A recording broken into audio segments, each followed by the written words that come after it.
Hello, friends, and welcome to Crossroads, where faith and culture meet.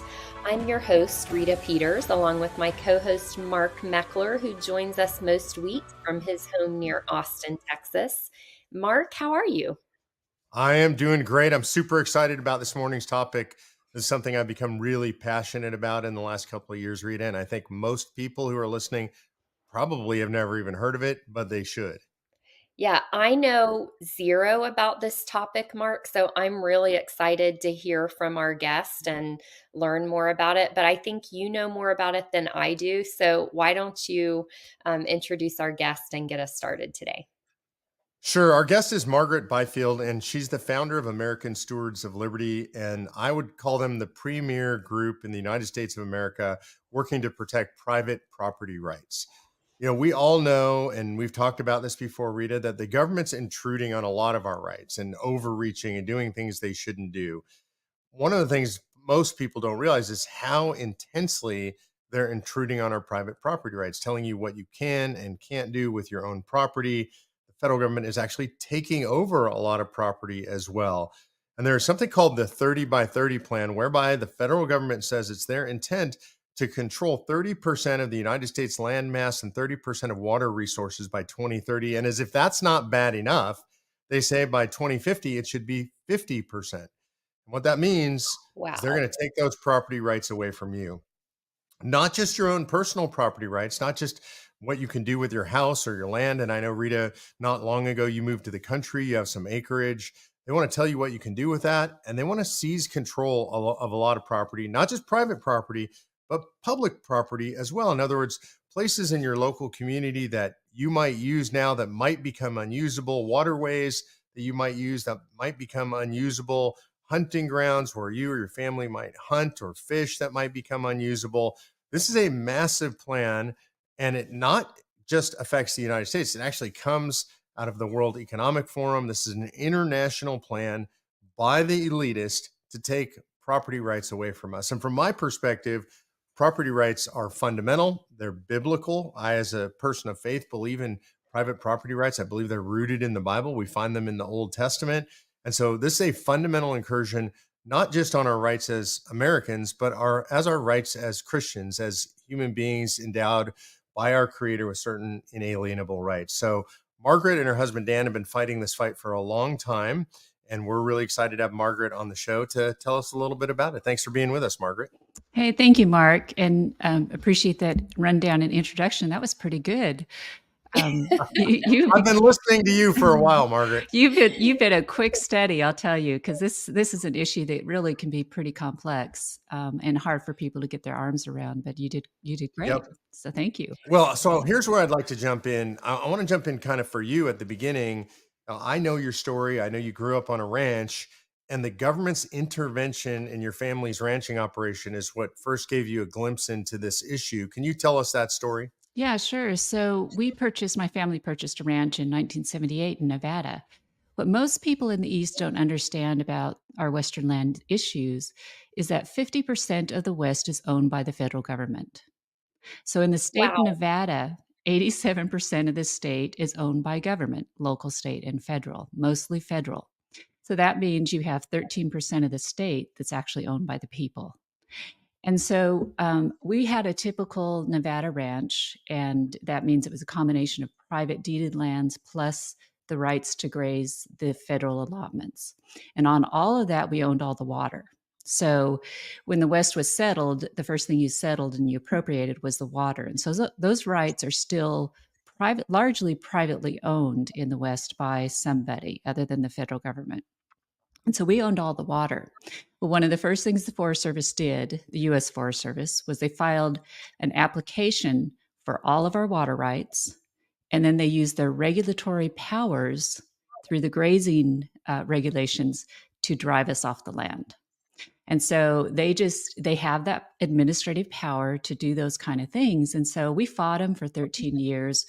We won 3 administrative appeals cases against them and the Bureau of Land Management in that process. But by 13 years, they really had us out of business. And so my parents decided that the key question that needed to be answered was, what did a landowner in the West own or not own? on these federal lands.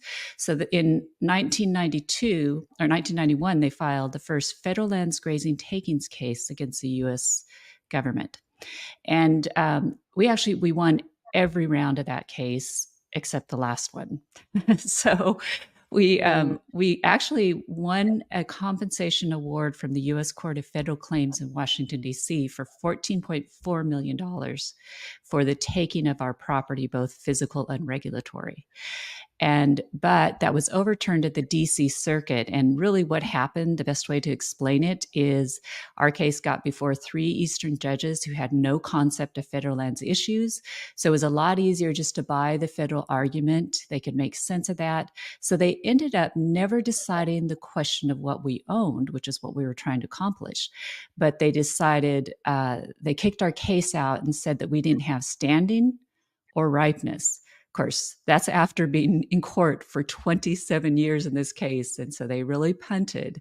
I think it was just such a difficult issue for them to get their arms around. And if we had prevailed, it would have completely changed how property is owned in the West, and how much it would have taken so much power away from the administrative agencies. So there was a lot at stake with that case. So I think there's a lot of reasons that didn't go forward. At the end of the day, we were not compensated. Obviously, we didn't win the case, and we no longer have the ranch.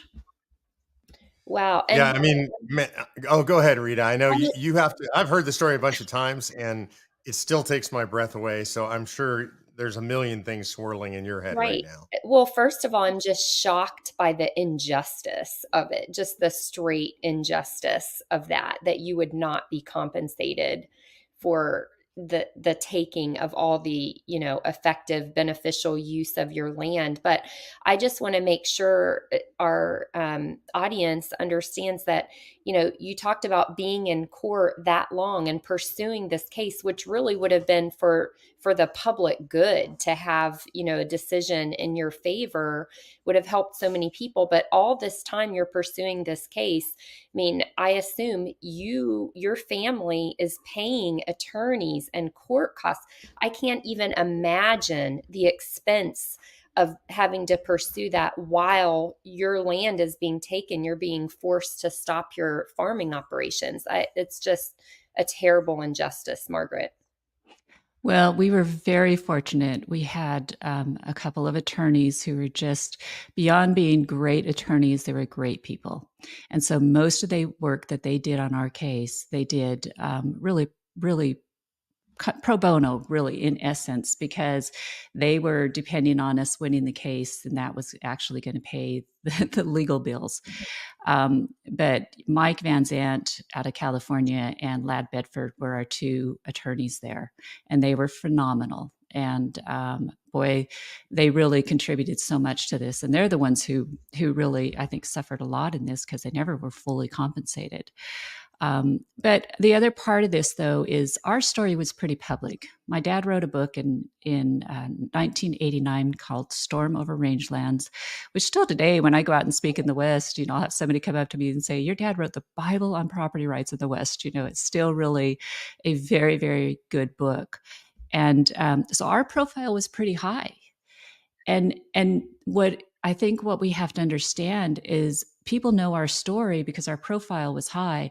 There are hundreds, probably thousands of landowners in the West who have gone through the same thing and have silently just had to give it up. And that's the real injustice from my perspective. And that's really the heart behind our organization. That's what we're trying to prevent happening in the future, which is why we do what we do today. Yeah, the story kind of makes my blood boil. I live out here in the West. I understand exactly what you're talking about. I originally come from California.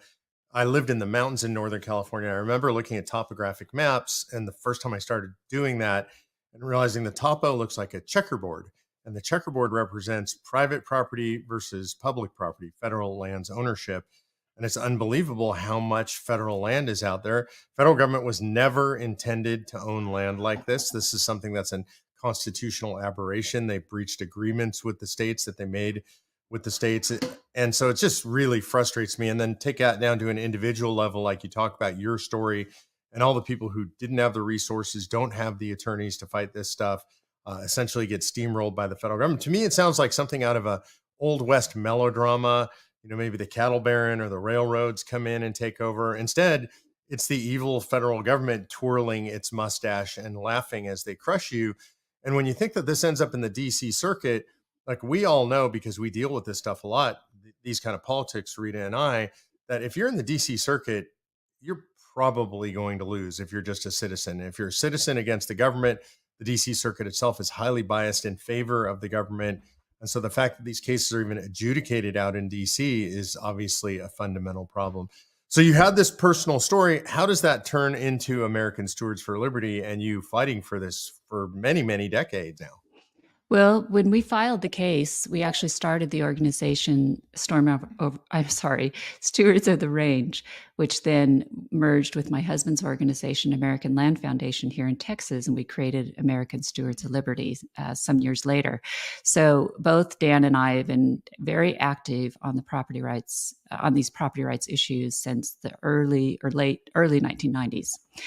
And we have just fought over that time. We just have taken on those big battles. So there's an issue in Texas that we fought, the Trans-Texas Corridor, which was the first leg of the NAFTA superhighway. If you're familiar with that, that's some years back. But we have a particular strategy that we can utilize and help local governments actually stop these things in their community, which on big national issues like that, if you can get one roadblock in it, which for us was Bell County, Texas, that put in this strategy that we utilize, and we got it stopped. So we do this, and we've been working on these national issues for the past 30 years. And probably because of our history, it always seems that we get put on our plate those big issues that nobody else really wants to deal with. And that seem like you can't beat them. They're too big to beat. And that's really where the key issue that we started fighting in the Biden administration is the 30 by 30 agenda. And we knew. Can you explain what that is, what 30 by 30 is? Because I'm sure I didn't know about this. I'm sure most of our viewers and listeners are unaware of this. Yeah, so it's an international agenda, as you pointed out, to permanently protect 30% of our lands and oceans by 2030. So when they initiated this 6 days into Biden's administration, they said at that time only 12% of America's lands were permanently protected, so about 300 million acres. And what they were seeking was another 400 million acres, or 18% by 2030. Governor Ricketts, now Senator Ricketts from Nebraska at the time, he was our lead state governor who really led the states to oppose this early on. And he said this is the equivalent of protecting one state in Nebraska every year for the next 9 years, or 2 states of Texas. It is massive what they're trying to do. Now, they sell this program as this is about conservation and restoration. Okay, so you always have to understand that these big agendas that they're trying to cover come with a narrative that they think the general public is going to buy. So they use the climate crisis as the crisis, the reasoning this must be done now before anybody can really think about what we're doing. And then they cover it in this idea of conservation, meaning this really good thing that everybody's going to buy into. And so that's how they pitch it. It's a conservation program. But what they are doing, what really the agenda is about, when you watch the details and watch what they're doing, it is about getting control of the land permanently so that we, the people, aren't making the decisions on what happens on our land, but the consolidated forces, whether they be the environmental organizations, which are very, very active in locking up our land through different devices, particularly through the conservation easement on private land. We can talk about that a little bit more if you want to go there. Yeah.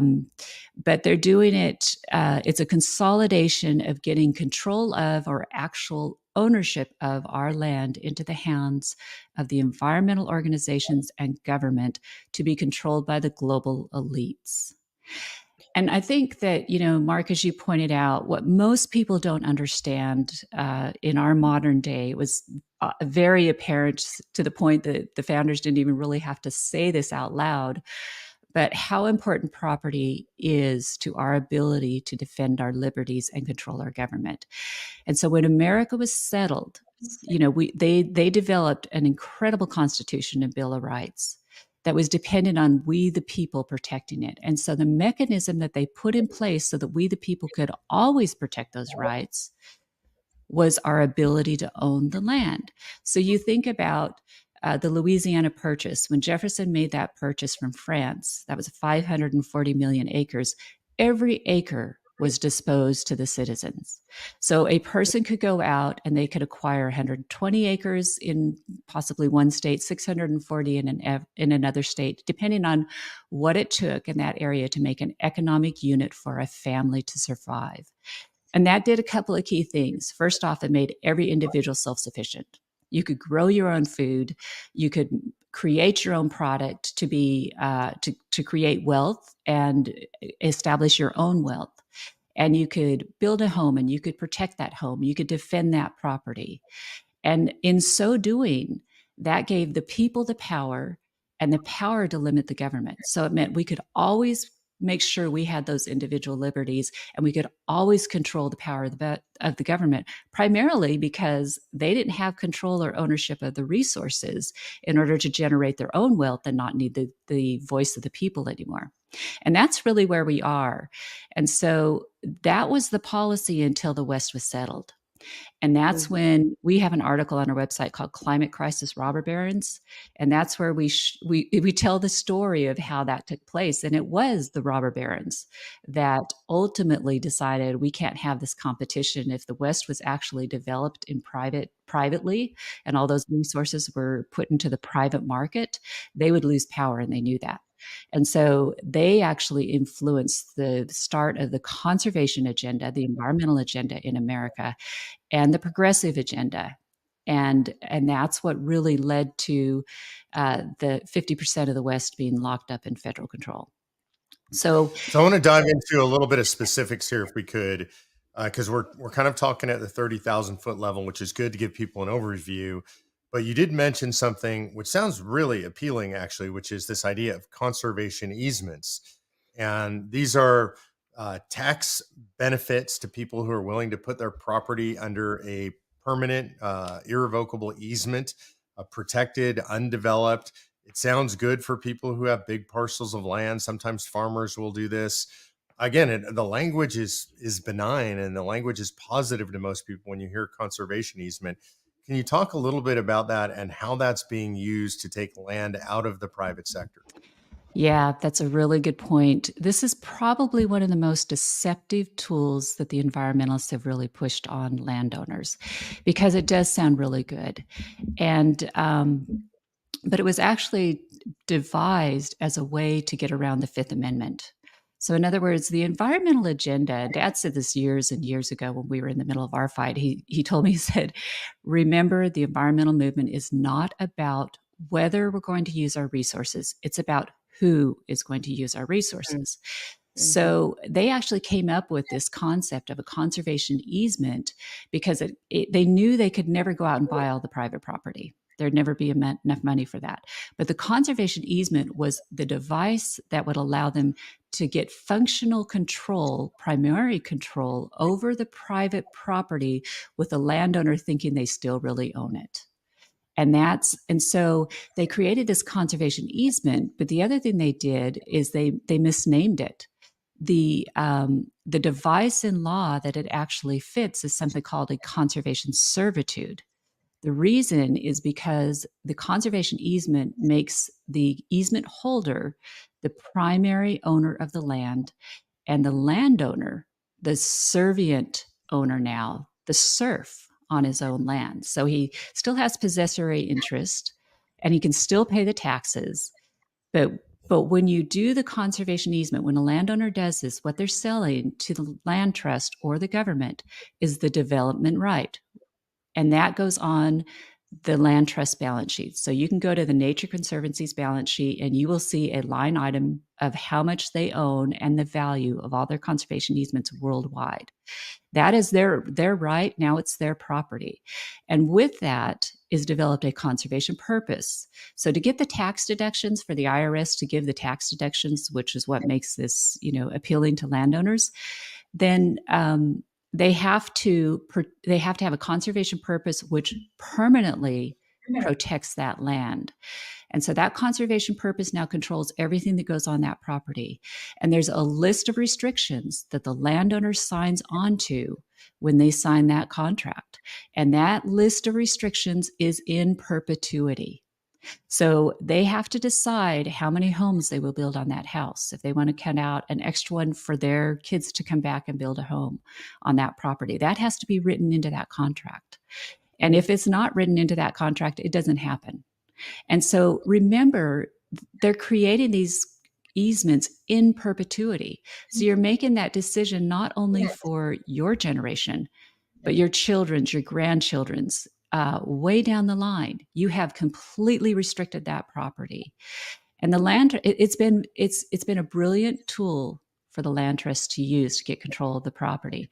And this is one of the reasons why, when I talked about that 12%, what makes up that 12% of lands that are permanently protected, that is our national parks, our national wildlife refuges, wilderness areas, and conservation easements in perpetuity. And I think a lot of landowners were very surprised by that. We were not, because we understand the conservation easement eliminates the private property. It's your right to put that conservation easement on your land. Just understand, once you do, it's no longer private property. So let me just, Margaret, get clarity about something, because when I read about this 30 by 30 program, I looked it up online, and it talks about conserving 30% of US lands by 2030. What does it mean by US lands? Because someone reading that could think about, oh, it just means, conserving 30% of the lands that are already US property anyway. So can you just clarify that for us? Yeah, they mean all lands in America, the territory of the United States. So to the 12% figure that I told you that they said was permanently protected, the federal government owns approximately 28% of our land base. So right now, that tells you we're not talking about ownership, we're talking about level of restriction to meet that definition. The other thing that they said, which was very concerning to them, is that most of the high value property and biodiversity is on private lands in America, which tells you right up front, obviously, the federal government isn't a very good land manager, which if you live in the West, you know that. But it's the private landowner who has taken such great care of that land because he's personally on that land. He personally benefits from that land, and he's going to turn that over to the next generation better than how he got it. That's the nature of a private landowner. And so they know the most valuable lands, the lands best for species, the lands best for wildlife, are our private lands. Well, out of that 12%, only 1% of that figure, they say, are permanently protected, meaning they have control of them. Those are the conservation easements in perpetuity. And so that concerns them. So a huge target and a huge part of their agenda is to get control of the private land. They already have control of the federal land. It's pretty easy for them just to continue increasing restrictions so that they can get that batch of land permanently protected. And they are well on their way doing that through the Biden administration, through a number of different vehicles. But it's the private land that's a huge target of theirs. So we've seen a huge effort of the Biden administration to pour a ton of conservation dollars into private land conservation programs, which creates a federal nexus on the private land through that federal funding and triggers other federal laws that otherwise would not come into play, which allow them to restrict that private land. So through the first 3 years, we've seen them basically throw out the net of conservation dollars. They've made it very appealing for landowners to sign up for this free money. And then once that federal nexus is on the land, they have a whole other bevy of tools they can use to lock down that land to get to that point where they can control 30%, permanently protect 30% of our land. Wow. Yeah, Margaret, one of the things that really fascinated me was obviously we think of land having a value, fair market value in an open market. And one of the things that I've heard from you and others in the space is that because of the federal government flowing through these programs, a lot of times they'll get farmers to lock down their land, or land gets purchased into land trusts at way above normal fair market value. Isn't that correct? Yeah, I'll tell you the real damaging thing that's happening to our economy through all these federal dollars coming in. And first off, we have to, people will say, well, those are our taxpayer dollars. And I say, no, it isn't. Those are debt dollars. We're way beyond spending. This is dollars that we owe to China when we put these conservation programs on. By pouring all of this federal money into the marketplace like this, you have a couple things happen. First off, it becomes more profitable for landowners to set their land aside and let it grow fallow than to put it into production. So two things happen. Number one, the federal government dollars are directly competing with the working landowner who's trying to put food on our table, because they can't afford to rent that land from that landowner and pay the same amount of money that the government is paying him to keep it off. So that lowers production, which then increases property taxes. It increases food prices. I mean, it actually impacts every person in America by doing that, by changing the marketplace. So the federal dollars. Margaret, I want to interrupt here for a second and step this down to a very simple level so people will understand exactly what you're talking about. If I'm grazing cattle on my land and I've got a ranch and you've got a ranch next door and you've got a bunch of unused grazing land, I want to expand my herd, I want to expand my ability to graze my cattle, I might lease land from you, essentially open up the fence. I'm going to put my cattle onto your land and graze them, and I'm growing cattle for slaughter and consumption of the public. But what happens is the federal government comes in and says to that landowner next door, well, look, you can rent it for X dollars an acre. You can lease it out to your neighbor, but we'll pay you 3X not to do that. So suddenly your neighbor is incentivized not to lease grazing land to you. Same could be true for growing crops, not to lease to you, but instead to lock it down and not use it. And that restricts food production, and it artificially increases the price of the use of land. Is that accurate description? That is so accurate. And then the other part of that is you have to think about it. What does it do to the local economy? So when you reduce the production and you're reducing the value of the land, so that reduces how much it can be taxed. And then if you're not putting that good into the community, then you're not getting that turnover dollar that fuels the local economy.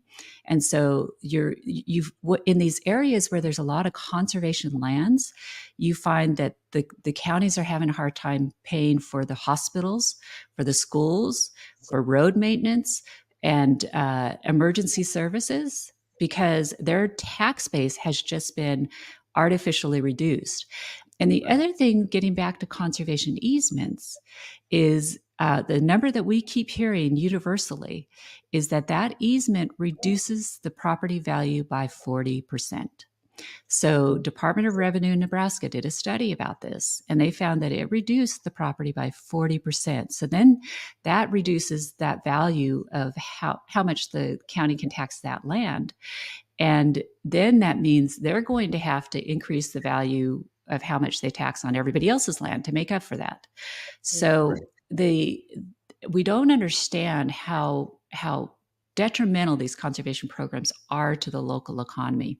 One of the things we have thrown out there is, counties ought to, and states really ought to be doing something like saying only 10% of land can be in conservation in any county, and limit that amount so that the local governments can still be self-sustaining. I mean, ultimately, isn't that where we want to be? We want to be to that place where the states have their sovereignty and are not relying on federal dollars to operate, but that has to begin at the local level. The counties need to be able to do that. But what these conservation dollars are doing is they're creating a dependency program for the private landowner, for the local governments, and for the states, because They have eliminated our private property rights and our ability to produce from our own land, and they have taken those rights away from us. Margaret, this has been so educational and informative for me, and I hope for our audience as well. Unfortunately, we're already out of time. But before I close, can you just tell our audience where they can go to find out more information about this and what they can do to help? Yeah, our website is americanstewards.us. And I would recommend that you just sign up for our newsletter to get started and see what we do. We have a biweekly publication that we come out with online that really just highlights the key things going on the property rights issue front. Sometimes they're national stories, sometimes they're local stories, but it'll keep you apprised and you will start seeing the magnitude of what they are doing and all the tools they're using. That is, I think, probably the best thing to do right now. And then we will alert you when key things are happening that where we could use your help to help us push back things. Great. Margaret Bfield, thank you so much for being with us today. My pleasure. Thank you. I also want to thank our generous sponsors at Blue Ridge Chimney Services, Blessings Christian Bookstore, Sunshine Ministries with Christian Radio, Wishing Well Florists and Travel Services, and New Beginnings Church and Garber's Church of the Brethren in Harrisonburg. Thanks everyone for listening. If you'd like to make a donation to help keep Crossroads on the air, you can send a check to Crossroads at P.O. Box 881, Harrisonburg, Virginia 22803. I'm Rita Peters with Mark Meckler, inviting you to join us again next week for another edition of Crossroads, where faith and culture meet.